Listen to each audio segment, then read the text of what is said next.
Good morning, it's Karen, and today we're going to talk about some of the best books that I've read in the first half of this year.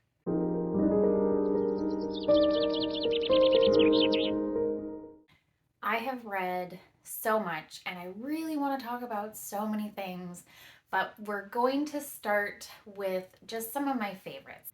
These 5 books are ones that I have thought about since reading them. They are ones that I would consider favorites because they really stuck with me. They are ones that made me see the world just a little bit differently, but then also made me love reading again.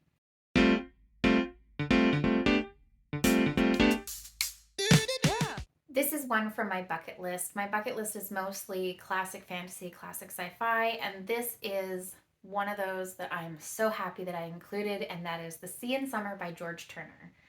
This is an incredible book. This is a climate exploration of what might happen in the future if everything melted and there was a great flooding. There is also discussions about socioeconomic divide, and the divide becomes even greater between those who have money and those who do not. This is a world where there's like 80%, 90% unemployment rate. This explores 2 different timelines. The first timeline starts out with a woman who's researched the past, and she wanted to know how people lived 100 years ago when all of the ice caps melted. She is writing a book in a time where the earth is actually beginning another cooling again. She's writing a story trying to get to the bottom of humanness, and she finds that in a lot of history, people become two-dimensional. And so she's trying to create a complexity to a character, and he's sort of one of those, he's not like a gang leader, but he's like the top dog in these towering complexes that are full of thousands of people, and he's basically the protection. The reason why I liked this is that it explored the humanness of the impact of climate change. It was what would happen to humans. And what's the most interesting is that the people experiencing life don't talk about climate change. They experience it, but we're not getting them talking about it over and over and over. It's not part of their everyday explanation. What we're getting is their everyday life and how that's impacted them. There are complex individuals, there are linchpin individuals that shape the society, and there's like a whole conspiracy. And I don't know if I liked anybody, but I could not put this book down.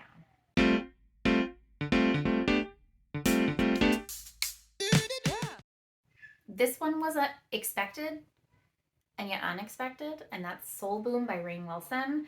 I am really interested in reading sort of theological explorations, and I just like when people take different perspectives on things. And so Rainn Wilson in this book is exploring that we need a spiritual revolution. People are feeling lost, and he is speaking from his religious belief side, which is Baha'i faith, and he is also including all other faiths. He talks about similarities.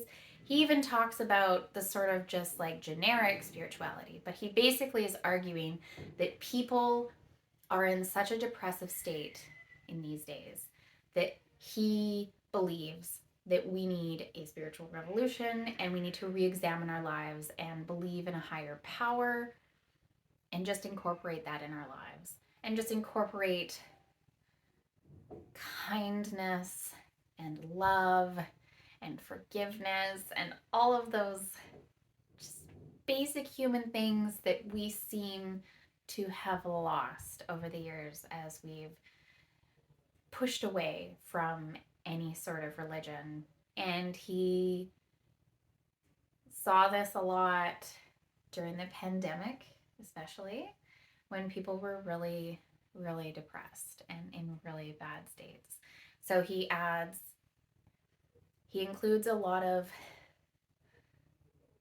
depressing material, and then he also adds in his usual humor, and I really am thankful that he wrote this.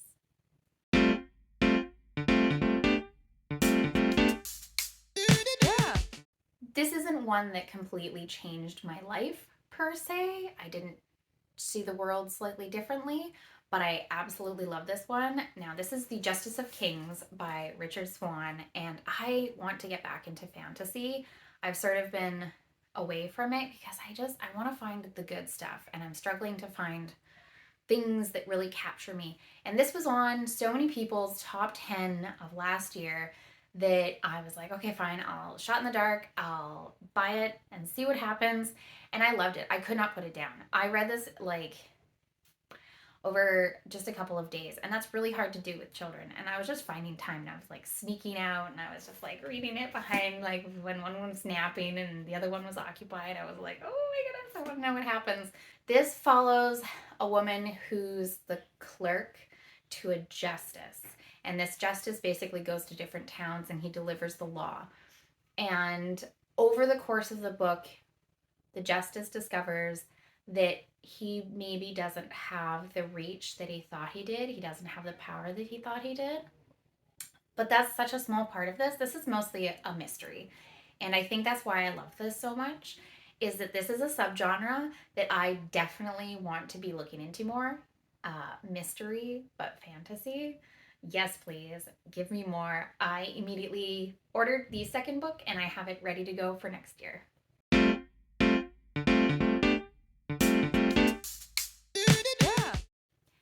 This is one that I would recommend to most people, and that is Greenwood. I lent this to my sister, so I do not have the physical copy right now, but I immediately went out and bought it. I did read this on ebook first. This was a total shot in the dark. I don't even know how this came onto my radar, but I started reading it and I was absolutely hooked. This is one that changed the way that I looked at the world. This is a book, it's sort of a love story to trees and how humans interact with trees. This follows several different people, and for example, one of them is a carpenter, so he works with wood. One of them is a logging baron, so he's made his living, logging timber baron. He's made his living off of logging timber. We have a protester, someone who's been protesting people cutting down trees. And then we also follow someone who's in the eco tourism career, and that's where I was hooked. This idea of ecotourism, where she's bringing people in to go look at the trees, and the people are just like performing exactly the way that she expects them to, pretend reverence to the trees.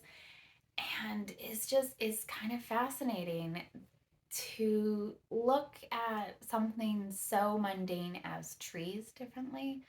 So I would recommend this book, not just because the narrative is really cool, the way that it is structured, but also the different ways that it makes you think about how we interact with trees and how we might miss them one day. It's also really weird that after I read this on ebook, I bought it on a book, which is technically made of trees. So, oh man, this was fantastic. Love it. Highly recommend.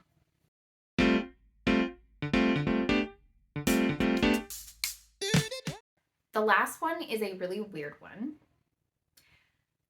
It just popped up in my library suggestions, and on a whim, I took it out. I did read it on audiobook, so I did listen to it. It would be interesting to read it physically.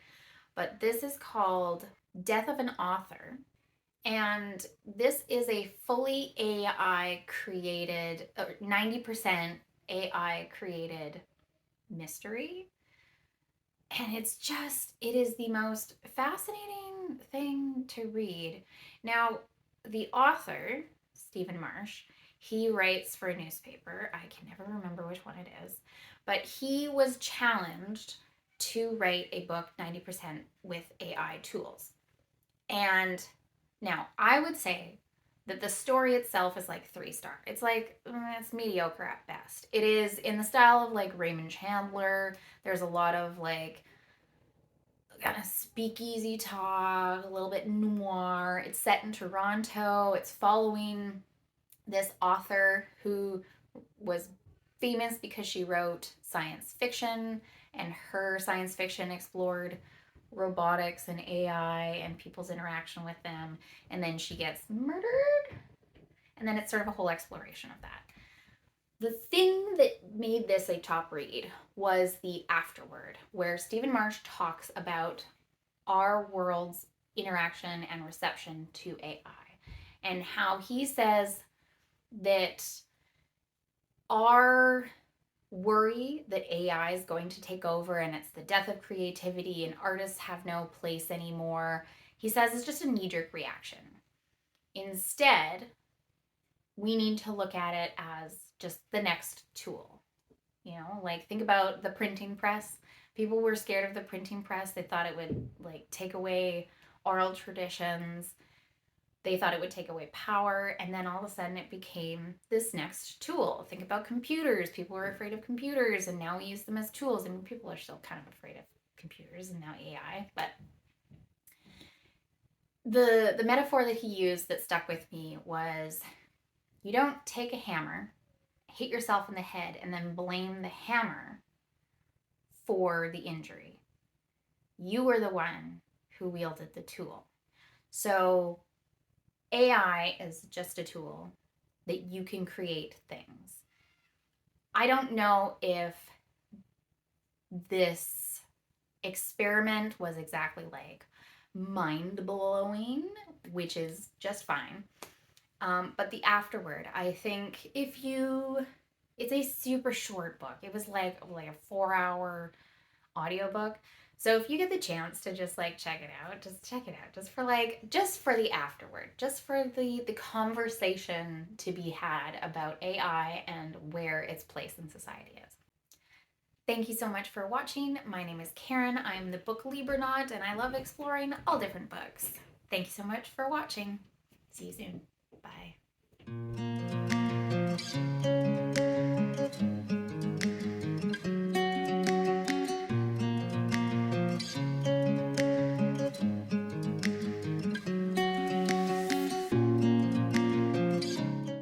I'm thankful for trees now.